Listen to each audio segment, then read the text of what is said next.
నిన్ను చక్కగా యేసయ్య ఏనుగంత స్థాయిని నీకు ఇస్తే కుక్కలు మురిగినాను గందరగోళం అయిపోతావు.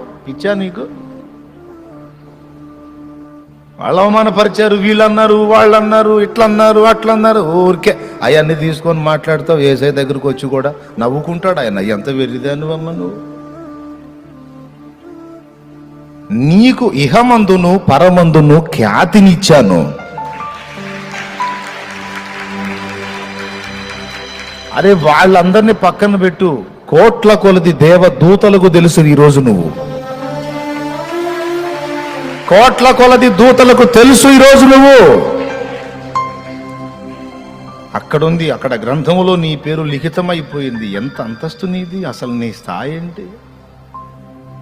వాళ్ళేదో నిన్ను అన్నారు, ఆడిపోసుకున్నారు, విమర్శించారు, నిందించారు, దూషించారని వాళ్ళని బట్టి గాయపడతావేం పిచ్చి తల్లి? నువ్వు నా బంగారు తల్లి అయిపోయావు, నీవు నా బంగారు కొండవైపోయావు నాన్న. నీకు నా ఒళ్ళో కూర్చునే స్వాతంత్ర్యం ఉందిరా బాబు.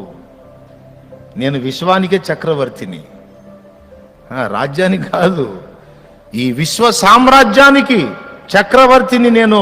నా ముద్దు బిడ్డవి నీవు, నా ఒళ్ళో కూర్చునే స్వాతంత్ర్యం ఉంది నీకు.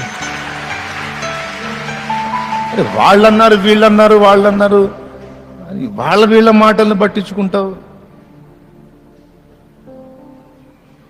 లక్ష్య పెట్టొద్దు. వాళ్ళెక్కడ, నువ్వెక్కడ. యేసయ్య నిన్ను ఎవ్వరికి అందని కృపలో పెట్టాడు.